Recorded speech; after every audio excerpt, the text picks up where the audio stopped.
오늘은 크리스마스죠. 크리스마스에는 특별히 이 성탄절의 메시지를 듣는 것이 좋습니다.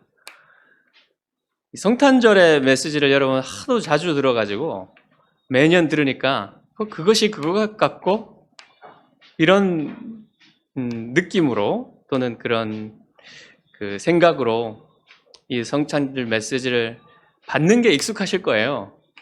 그렇지만 여러분, 성탄절의 그 메시지, 예수 그리스도의 나심에 대한 그 메시지는요, 수백, 수천 가지로 들여다볼 수 있는 그런 너무나 놀라운 메시지예요.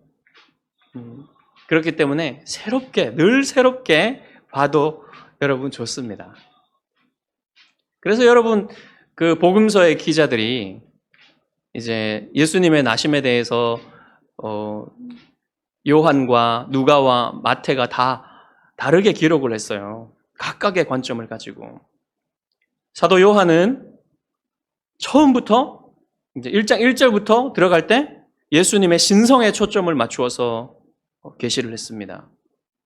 그리고 누가는 마리아의 경험에 초점을 맞추어서 전해줘요. 그리고 오늘 우리가 보는 마태는 요셉의 경험에 중점을 두어서 우리에게 예수님의 나심에 대해서 전해줍니다. 오늘 본문을 어떻게 시작하십니까? 예수 그리스도의 나심은 이러하니라, 이렇게 시작하죠. 나심이라고 번역된 이 단어는 헬라어로 게네시스예요. 영어로는 제네시스고요. 창세기랑 같은 말입니다. 창세기가 여기에서 나왔어요. 어원은 그 뜻은 뭐냐면 시작, 기원 그런 뜻을 포함하고 있고요. 그러니까 지금 그냥 예수님이 이렇게 나셨다 하는 그런 의미만 전해주려고 하는 게 아니라 예수님의 기원이 무엇인지 밝혀주려고 하는 거예요. 그래서 여러분 1장 1절에도 이 단어가 나와요. 게네시스라는 말이. 어디에 나옵니까? 아브라함과 다윗의 자손 예수 그리스도의 계보라 할 때 여러분 창세기 배울 때 생각나시죠? 계보라는 말이 히브리어로는 톨레도시라는 말인데 이게 족보, 계보 뭐 이런 말이에요. 기원 이런 말이에요. 그러니까 헬라어로는 이게 게네시스인데 여기에도 똑같이 시작, 기원이라는 뜻을 가지고 있지만 여기서는 족보, 계보 그런 뜻을 가지고 있습니다. 그래서 지금 마태가 무슨 일을 하려고 하냐면 예수님의 기원이 무엇이냐 이것을 우리에게 알려주려고 하는 겁니다. 처음에 17절까지 족보를 얘기했어요. 계보, 예수님의 계보. 그때 여러분 예수님의 혈통적인 기원, 인간적인 기원을 우리에게 알려주었습니다. 요셉이 예수님의 아버지 요셉이 다윗의 자손이라는 것을 밝혀주었어요. 그리고 나서 이제는 더 높은 기원에 대해서 우리에게 알려주는데 이것이 새로운 시작이고 역사의 새로운 시작을 알리는 그런 무게를 가진 일이라는 사실을 우리에게 전달해주고 있습니다. 그래서 여러분 이제 마태가 주님의 족보를 공개하면서 요셉이 다윗의 자손임을 밝혔고요. 그 다음에 마태는 주님이 어떻게 법적으로 요셉의 아들이 되는지를 이제 얘기를 하려고 하는데요. 문제가 하나 있어요. 그렇게 쉽지가 않습니다, 이게. 예수님이 마태의 아들이 되는 게 그렇게 쉽지가 않아요. 그래서 지금 요셉과 정혼한 마리아의 태중에 아기가 있는데 이 아기가 마태가 아니라 요셉의 아기가 아니라는 사실을 요셉 자신이 가장 잘 알고 있습니다. 문제죠. 요셉과 마리아는 정혼한 상태인데요. 오늘 우리의 그 번역에 보면 약혼을 했다고 그러는데 사실은 그 옛날 여러분 성경 기억하십니까? 정혼이라고 했었죠. 개역 한글판에는. 이 개역 개정판에는 약혼이라고 번역했는데 왜 이렇게 했는지 모르겠어요. 뭐하러 약혼이라고 했는지. 그냥 정혼이 더 좋아요. 왜냐하면 약혼하고 다른 거를 말하고 있기 때문에. 정혼은요, 훨씬 구속력이 강한 상태입니다. 훨씬 결속력이 강한 그런 상태에 있다는 걸 말해줘요. 그래서 19절에 보면 요셉이 이미 마리아의 남편으로 소개가 돼요. 그렇죠? 그리고 마리아는 요셉의 남편으로 소개가 됩니다. 이미 남편과 아내로 불리는 관계였지만 그들은 성적으로 순결했어요. 여러분, 오늘날 많은 사람들이 결혼하기 전에 이 성적인 순결을 지키지 않는 것을 너무 쉽게 생각하고 당연하게 생각합니다. 그런데 여러분, 그리스도인들은 그렇게 하지 말아야 돼요. 그리스도인들은 그런 문화를 따라가면 안 돼요. 영화, 언론, 교육까지, 아이들이 배우는 교육에까지 이런 것들을 부추기고 있습니다. 그냥 성적인 순결에 대해서 아무렇지도 않게 생각하게 만들려고 하는 거예요. 그런데 여러분, 혼전 순결이 얼마나 중요한 일인지를 그리스도인들은 뼛속 깊이 새겨야 됩니다. 그냥 제7계명을 지키는 문제, 그것이 중요하죠. 그렇죠. 그리스도인들은 하나님의 계명을 지키는 것이 가장 중요하죠. 그런데 그것뿐만 아니라 실제로 혼전 순결을 지키면 우리의 결혼 생활과 우리의 가정이 훨씬 더 행복하고 행복을 누릴 수 있도록 하나님이 그것을 만들어 놓으신 거예요. 그것을 이해하고 부모들은 정말 성경적으로 혼전 순결이 얼마나 중요한지를 스스로 이해를 하고 나서 자녀들에게 부지런히 가르쳐야 됩니다. 자녀들에게 이 혼전 순결에 대해서 귀찮을 정도로 가르쳐야 돼요. 아예 마음속에 박히도록. 그냥 가정 안에서, 교회 안에서 그것이 당연한 것으로 여겨져야 됩니다. 그런 분위기가 돼야 돼요. 교회도 그렇고 가정도 그렇고. 물론 여러분, 이미 혼전 순결을 잃었다면 남자든 여자든 하나님 앞에 회개하고 회복하면 되긴 돼요. 그렇지만요, 여러분, 그게 쉽게 잊혀지지가 않습니다. 쉽게 잊혀지지가 않고 그렇게 쉽게 치유되지도 잘 않아요. 물론 하나님이 치유하시지만, 회복하시지만 그렇게 쉽지가 않습니다. 그래서 여러분, 오늘 혼탁한 이 교육 현실과 이 사회 현실에, 문화 현실에 그냥 아이들을 방치해 놓아서는 안 된다는 겁니다. 잘 몰라요, 아이들이. 이것을 잘 모릅니다. 정혼한 상태에서 요셉과 마리아의 관계가 어땠는지 우리가 알 수 있는 그 정보가 많지는 않지만 요셉이 마리아를 진실로 사랑하고 그 결혼할 날을 고대하고 있었다는 사실만은 우리가 확인할 수 있어요. 그런데 이제 요셉이 감당하기 어려운 사실을 알게 되죠. 마리아는 가브리엘이 전해준 그 소식을 듣고 이것이 무슨 일이 일어나는지 자기가 이해하고 받아들였기 때문에 이 일을 지금 자기는 감내하고 있는 중이지만 요셉은 다르죠. 마리아가 이 가브리엘의 수태고지를 듣고 나서 유대 산지에 있는 자기 친족 엘리사벳에게 갔죠. 피신을 한 것 같아요. 그래서 3개월 동안 거기에 있었습니다. 그리고 나서 세례 요한이 먼저 태어나고 이제 마리아는 나사렛으로 다시 돌아오는데 돌아와서 어떤 경위로 해서 요셉이 그 사실을 알게 돼요. 임신한 사실을. 그렇지만 오늘 말씀을 보면 마리아가 가브리엘이 전해준 그 소식을 요셉에게 말을 못했던 것 같습니다. 하지만 마리아가 임신한 사실을 요셉 외에는 다른 사람을 모르는 것 같은 그런 분위기예요. 예. 그런 지금 분위기가 돌아가고 있습니다. 마태는 이때 요셉이 어떻게 행동했는지를 기록해 놓았는데요. 이 기록이 요셉의 행동을 통해서 마리아에게 잉태된 그 아기가 성령으로 잉태되었다. 처녀가 성령으로 잉태했다는 사실을 아주 간결하지만 진실하게 전해주는 그런 효과가 있는 것입니다. 자, 19절을 한번 보겠습니다. 그의 남편 요셉은 의로운 사람이라 그를 드러내지 아니하고 가만히 끊고자 하여. 마태는 요셉이 어떤 사람이라고 해요?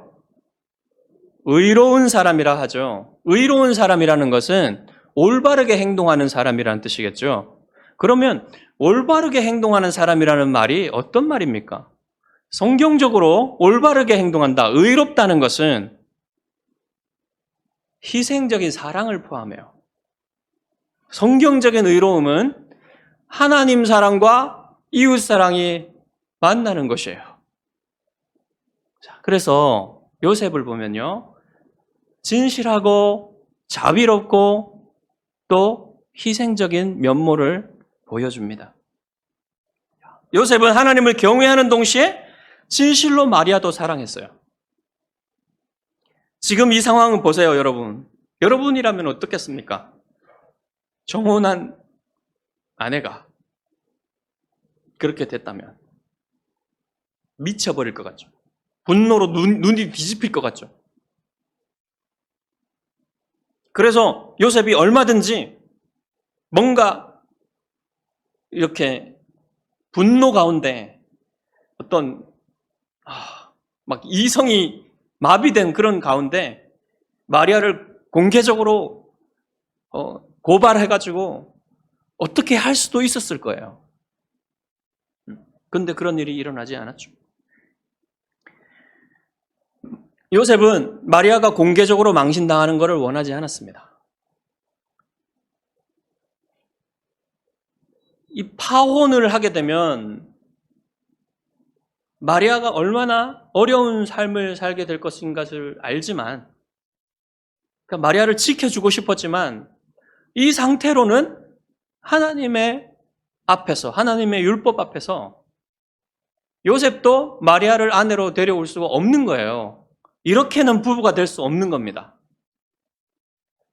그래서 이 일을 공개적으로 드러내지는 않지만 마치 요셉이 자기의 마음이 변해서 파혼을 하는 것처럼 해가지고 가만히 끊고자 했다. 이렇게 말해요. 그 가만히 끊고자 했다는 말이 그런 말입니다. 이 마태는 아주 간결하게 이 일을 전하고 있지만 요셉의 마음이 얼마나 아팠을지, 얼마나 혼란스러웠을지 여러분 예상할 수 있죠. 네, 상상할 수 있는 거예요. 그래서 온전히 잠을 이루기 힘들었을 겁니다. 잠이 들기까지 계속 이 생각뿐이었을 겁니다. 누워도 잠이 안 와요. 너무너무 피곤한데도 잠이 안 옵니다. 그러다가 이제 깜빡 잠이 드는데 그 꿈속에 천사가 나타나서 마치 현실인 것 같은 생생한 이야기를 들려줍니다. 다윗의 자손 요셉아, 내 아내 마리아 데려오기를 무서워하지 말라. 그에게 잉태된 자는 성령으로 된 것이라. 여러분, 이 말을 들을 때 요셉의 마음을 갑갑하게 묶고 있던 결박이 풀리는 것 같았겠죠. 얼마나 답답했겠습니까, 이 사실이. 요셉은 선지자들이 약속한 다윗의 자손을 기다리고 있었어요. 그렇죠? 경건한 이스라엘 백성이라면, 유대인들이라면 다윗의 자손을 다 기다리고 있었습니다. 그런데 천사가 뭐라고 합니까? 요셉 보고 다윗의 자손 요셉아. 자기 보고 다윗의 자손이래요. 그리고 이제 미칠 듯이 고민되던 문제에 대해서 천사가 알려주는 거예요. 마리아를 아내로 맞이하는 것에 대해서 두려워할 필요가 없다.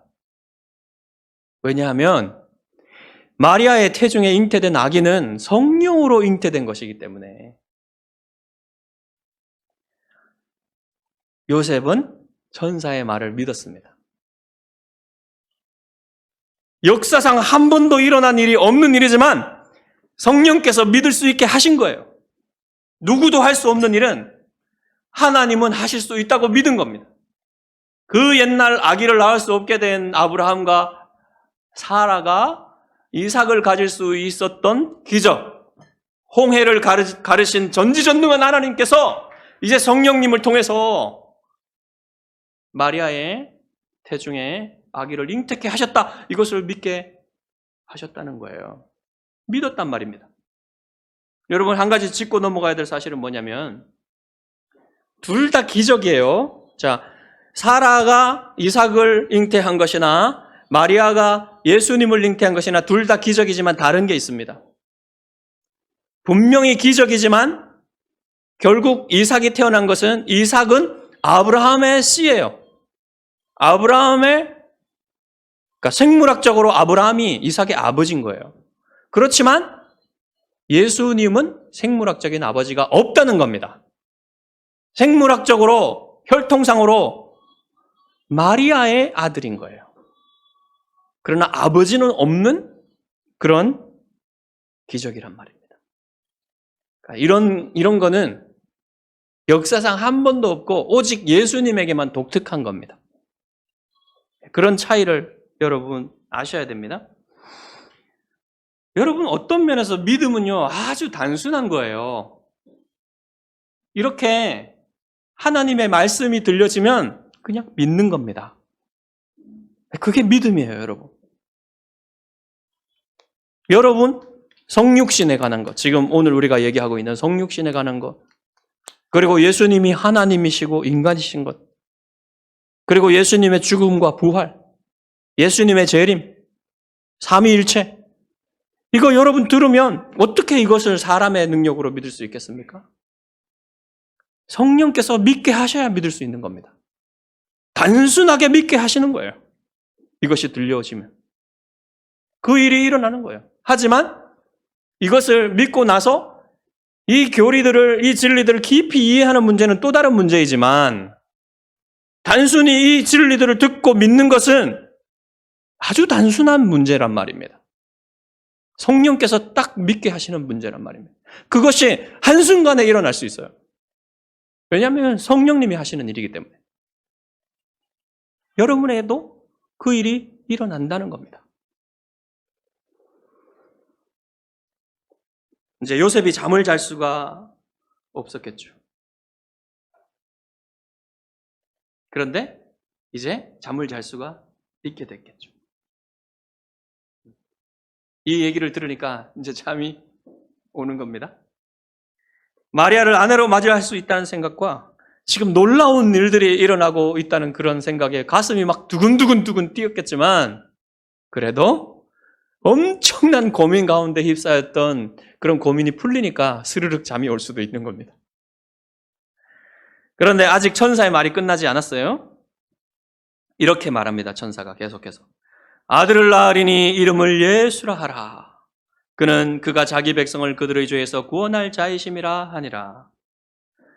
이제 요셉은 마리아에게 잉태된 이 아기가 남자 아기라는 것도 알게 됐어요. 그리고 그 이름이 예수라 불리어야 한다는 사실도, 자기가 예수라고 이름 붙여야 된다는 사실도 알게 되었습니다. 근데 이 예수라는 이름이 원래 예슈아예요. 예슈아. 이스라엘의 2세대를 가나안 정복 정쟁을 이끌었던 여호수아 있죠? 여호수아의 원래 발음은 예호슈아입니다. 똑같은 의미예요. 여호와께서 구원하신다라는 의미.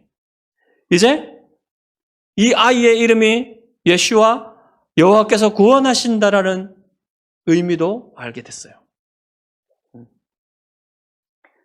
천사는 예수님이 어떤 구원자가 될 것인지도 알려줍니다. 구원자이긴 구원자인데 무엇으로부터 우리를 구원하시는가? 그가 자기 백성을 그들의 죄에서 구원할 자이심이라. 자기 백성을 그들의 죄에서 구원할 자다. 여러분, 그러기 위해서 인간이 되셨다고 우리가 주로 말하죠. 근데 인간이 되셨다라고 말할 때 오해의 소지가 있어요. 무슨 소지가 있습니까? 하나님이셨는데 이제 인간이 되셨다. 이렇게 생각할 오해의 소지가 있단 말이에요. 하나님이신 동시에 인간의 몸을 입으신다는 뜻입니다. 예수님이 성육신 하신다는 것은 이제 하나님이셨다가 그 하나님이신 걸 다 포기하고 그냥 인간이 되셨다라는 의미가 아니에요. 여전히 하나님이시지만 인간이 되신다라는 거예요. 그 전에는 하나님이셨지만 인간은 아니셨어요. 그런데 아기로 태어나시면서 이제 하나님이신 동시에 인간이 되시는 겁니다. 예, 그렇게 되셔서 우리의 죄에서 우리를 구원하시기 위해서 인간이 되셨다. 이렇게 여러분 이해를 하셔야 됩니다. 자, 중요한 것은 예수님이 이 땅에 사람이 되어서 오신 것은 자기 백성을 구원하시기 위해서인데 죄에서 구원하시기 위해서 오셨다. 여러분 여기서 자기 백성은 누굴까요? 유대인들은 이스라엘 사람들이 자기 백성이라고 생각했을 것입니다. 그런데 여러분 자기 백성은 영원전에 하나님께서 택하신 사람들을 말해요. 예수님이 오시기 전에 하나님을 믿었던 모든 성도들, 그리고 예수님 이후에 예수 그리스도의 복음을 믿고 구원받은 모든 사람들, 앞으로 구원받을 모든 사람들이 자기 백성입니다. 그 자기 백성을 죄에서 구원하러 오신 거예요. 자, 죄에서 구원하시기 위해 오신 분이다. 이렇게 말했을 때 이것은 무슨 뜻인가요? 여러분, 예수님이 먹고 사는 문제, 경제적인 문제, 질병, 건강, 그 다음에 여러분 또한 정치적인 문제, 이 사회 정의를 실현하는 문제, 이런 것도 다 여러분 관심을 가지고 계셨어요, 예수님이. 그래서 가난한 사람들, 억압받는 사람들, 질병에 걸린 사람들, 귀신 들린 사람들을 돌보아 주셨습니다. 그렇지만 예수님이 그것을 해결하기 위해서 그 당시에 사회의 체제를 전복시키는 혁명을 하시지 않았어요. 다만 예수님은 그들에게 복음을 증거하셨습니다. 천국 복음. 모든 믿는 자에게 구원을 주시는 하나님의 능력이 되시는 천국 복음을 선포하시고 십자가에 죽으셨습니다. 그것은 주님이 하시고자 하신 일이 무엇인지를 우리에게 보여주는 거예요. 우리를, 하나님의 백성을 그들의 죄에서 구원하시기 위해서 그렇게 하셨단 말입니다. 여러분, 세상 끝날까지 이 배고픔과 사회 정의의 문제, 질병의 문제, 이런 거는 절대 사라지지 않을 겁니다. 세상 끝날까지. 계속 될 거예요. 하지만 호련히 주님이 어느 날 다시 오셔가지고 이 세상을 끝장내실 것입니다. 그때까지 여러분, 이 자연계와 이 인간 사회는 보존될 거예요. 왜요? 하나님이 약속하셨잖아요. 노아에게 언약하셨잖아요. 그 언약이 세상 끝날까지 지속될 겁니다. 이 세상은요, 이 자연계와 인간 사회는 하나님이 종말을 주시기까지는 유지가 됩니다. 시집가고 장가가고 먹고 마시고 살 겁니다. 근데 도둑같이 갑자기 그 일이 일어나는 거예요. 예수님의 재림이 일어나는 겁니다. 그때까지 여러분, 우리는 어떻게 살아야 됩니까? 나그네와 외국인처럼 살아야 돼요. 이 땅에 우리가 이미 하나님의 백성이 되었지만 이 땅에 살아가야 됩니다. 이 땅은 여러분 일반 나라라고 해요. 일반 나라. 하나님의 일반 은총이 다스리는 일반 나라. 이 일반 나라에서 우리는 믿지 않는 사람과도 잘 지내야 되고요. 우리나라의 법도 잘 지키며 살아야 되고요. 그렇지만 무엇보다도 우리는 하나님의 백성으로서 하나님을 사랑하고 이웃을 사랑하는 이 하나님의 법을 지키면서 살아가야 되는 거예요. 우리가 죽기까지는 그렇게 살아야 된다는 말입니다. 아직도 천사의 말이 끝나지 않았어요. 이 모든 일이 된 것은 주께서 선지자로 하신 말씀을 이루려 하심이니 이르시되 보라 처녀가 잉태하여 아들을 낳을 것이요 그의 이름을 임마누엘이라 하리라 하셨으니 이를 번역한즉 하나님이 우리와 함께 계시다 함이라. 천사의 말이 여기서 끝났어요. 천사가 전해준 이 일은 놀라운 일인데, 믿기 힘든 일인데, 아무런 예고 없이 갑자기 일어난 일이 아니란 말입니다. 이미 예언된 일이었단 말이에요. 수많은 선지자들이 예언한 일이란 말입니다.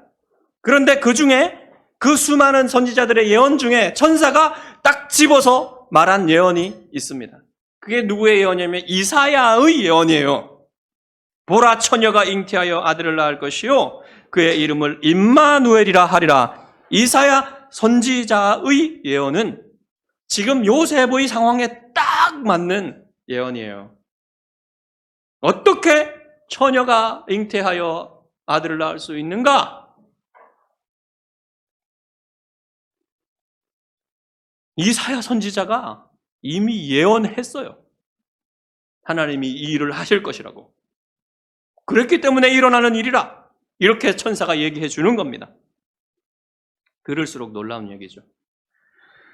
자, 이 예언은 요셉의 때로부터 700여 년 전에 있었던 일이고요. 그때 주어진 예언이에요. 요셉의 조상이었던 다윗의 자손인 아하스 왕 때에 우시야 왕의 손자인 아하스 왕 때에 주어진 예언인데요. 문맥 속에서 이 예언을 봐야지 의미가 파악이 잘 됩니다. 당시 아하스 왕과 유다 백성은 어떤 상황이었냐면요.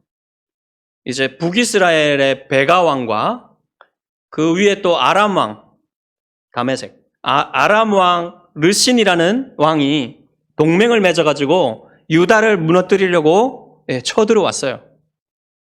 예루살렘까지 쳐들어왔어요.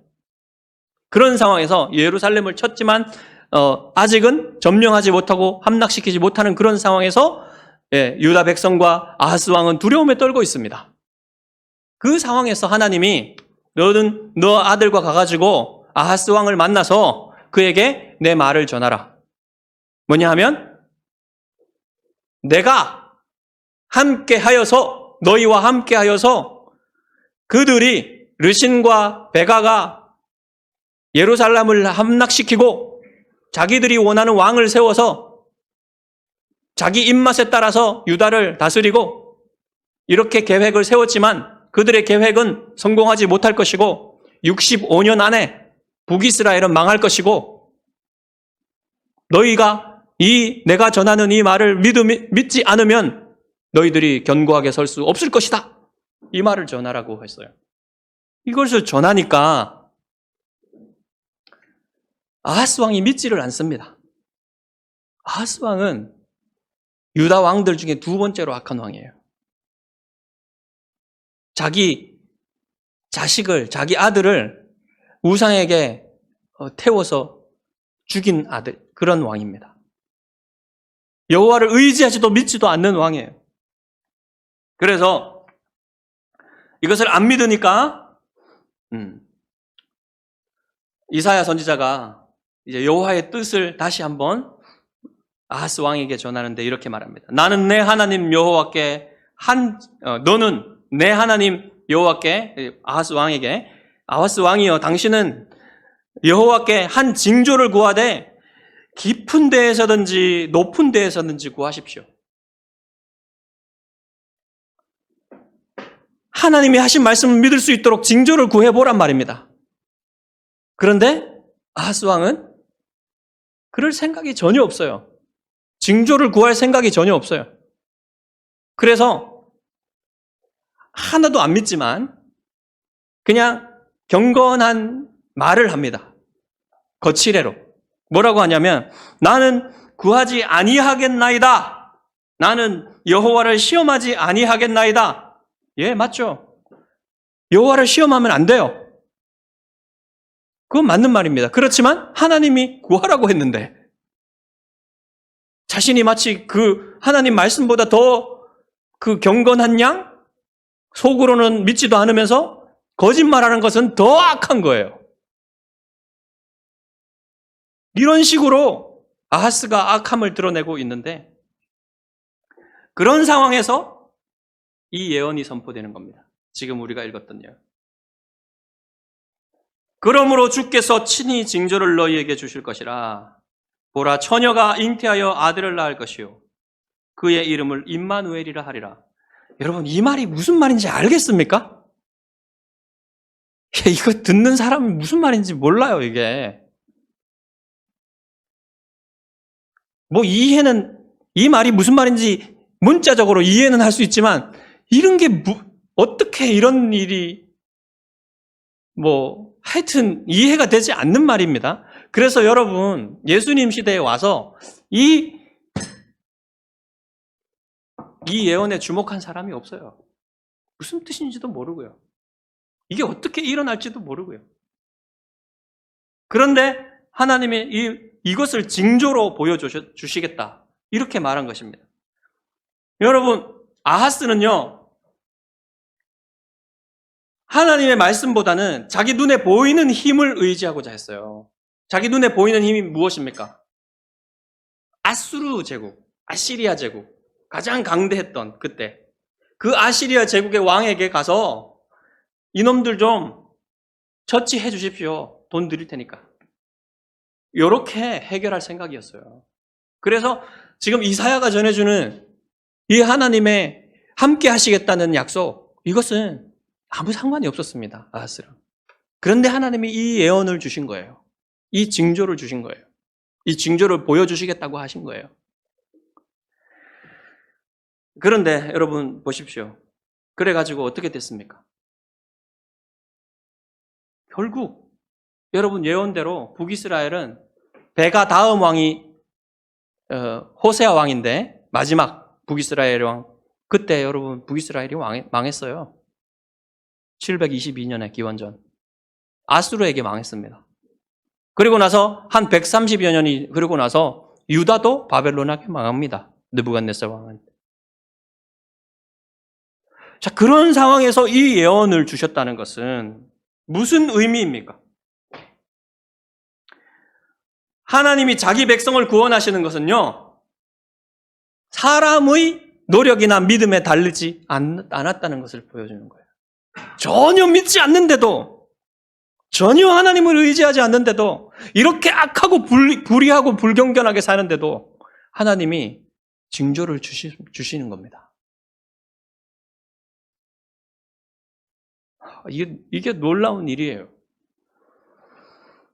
그리고 이 하나님의 구원이 어떻게 이루어지냐면 임마누엘을 통해서 이루어진다라고 말씀하시는 거예요. 임마누엘이 뭡니까, 여러분? 하나님이 우리와 함께 하신다.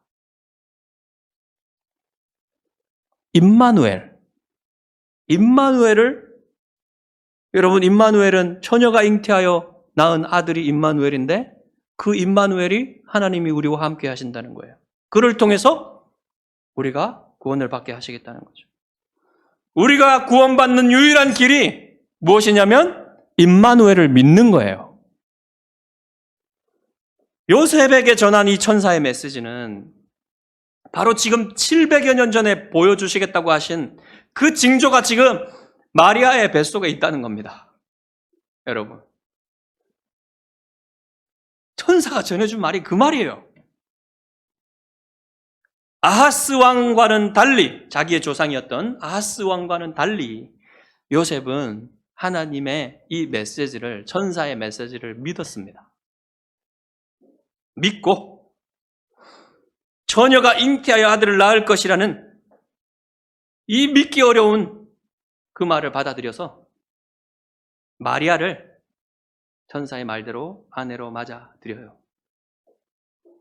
마리아를 아내로 맞아들이는 것은 앞으로 무슨 일이 일어날지, 어떤 고생을 할지, 어떤 어려움을 겪을지 예상이 되지만 그 모든 것들도 불구하고 아내로 맞아 드리는 겁니다.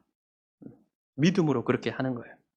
그리고 더욱 놀라운 것은 요셉이 경외감과 거룩한 의무감으로 예수님이 태어나실 때까지 부부관계를 하지 않았다는 겁니다.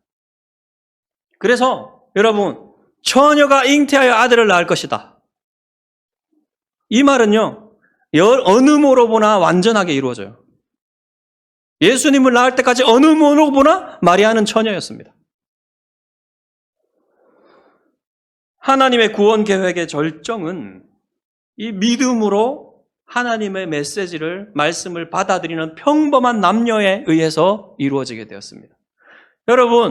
여러분도 마찬가지예요. 평범한 사람들입니다, 우리는. 그냥 평범한 사람들이에요. 그런데 하나님이 일을 하실 때 평범한 사람들이 하나님의 말씀을 믿음으로 받아들이는 그것을 통해서 여러분, 하나님이 일하신다는 말입니다. 하나님의 역사를 이루어 가신단 말이에요.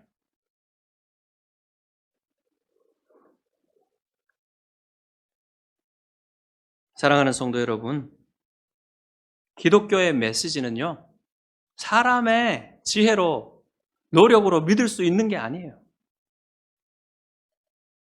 다 그렇습니다. 여기 성경에 전해주는 이 기적적인 메시지들은 사람의 지혜로 믿을 수 있는 게 아니에요. 특별히 성육신과 예수님의 부활, 예수님 자신이 누구신 것, 삼위일체 하나님, 이런 교리들은요, 사람의 지혜로 받아들일 수 있는 부분이 아닙니다. 그런데 우리는 믿어요. 우리는 세상 사람들이 옳다고 말하는 것, 세상 사람들이 다 좋다고 하는 것, 그것을 따라가는 사람들이 아니에요.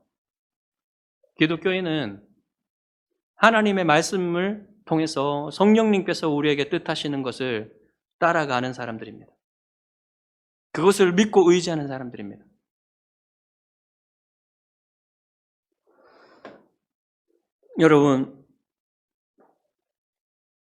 여러분이 처녀가 잉태하여 아들을 낳을 것이라는 이 사실을 믿음으로 받아들이고 그 낳은 아들 예수님이 여러분의 죄에서 구원하실 분이시라는 사실을 여러분이 믿는다면 여러분이 이미 영원한 복을 받은 거예요.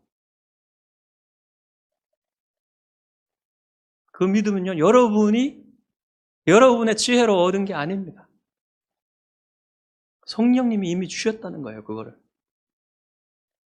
엄청난 복을 이미 받았다는 겁니다. 지금도 예수님은 이 임마누엘을 믿는, 임마누엘의 징조를 믿는 여러분과 함께 하십니다. 지금은 부활하시고 승천하셔서 하나님 보좌 우편에 앉아 계시고 그 하나님 보좌 우편에 앉으시자마자 우리에게 약속하신 성령을 보내주셨어요. 성령께서 여러분을 지금 다스리고 계십니다. 그 성령님의 인도하심을 여러분이 따라갈 때 여러분 인생이 어려울 때나 기쁠 때나 언제나 하나님이 여러분과 함께 하신다는 사실을 믿을 수 있고 여러분 이 땅에 살아가는 날 동안에 여러분이 참으로 어떤 일을 당할지는 알지를 못해요. 그렇지만 무슨 일을 당하든지 하나님은 여러분의 영혼을 지키실 것은 확실합니다. 그것을 믿으시고 이 땅에 살아가는 동안 여러분이 2000년 전에 여러분을 죄에서 구원하시기 위해서 오신 예수 그리스도를 믿는다면 여러분이 주님이 반드시 속히 다시 오시리라고 말씀하신 주님의 재림의 약속도 믿을 수가 있어요. 근데 그날은 점점 가까워져 오고 있습니다. 그날은 호련히 도둑같이 올 거예요. 갑자기 올 겁니다. 모두 시집가고 장가가고 먹고 마시는 동안 갑자기 올 거예요. 그때 여러분, 주님을 기쁘게 맞이하려면 여러분이 기름을 준비한 5 처녀처럼 준비되어 있어야 됩니다. 그 준비되어 있다는 말은 무슨 말입니까? 하루하루를 하나님이 여러분과 함께 하신다는 사실을 믿고 하나님 앞에서 사는 거예요. 그럴 때 여러분이 깜짝 놀라서 재림을 맞이하지 않고, 만약 여러분이 사시는 날 주님이 오신다면 기쁨으로 기름을 준비한 처녀들처럼 주님을 맞이할 수 있는 것입니다. 여러분 하루하루를 그렇게 임마누엘의 신앙을 가지고 하나님 앞에서 믿음으로 사시는 여러분 되시기를 주님의 이름으로 축복합니다. 기도하겠습니다.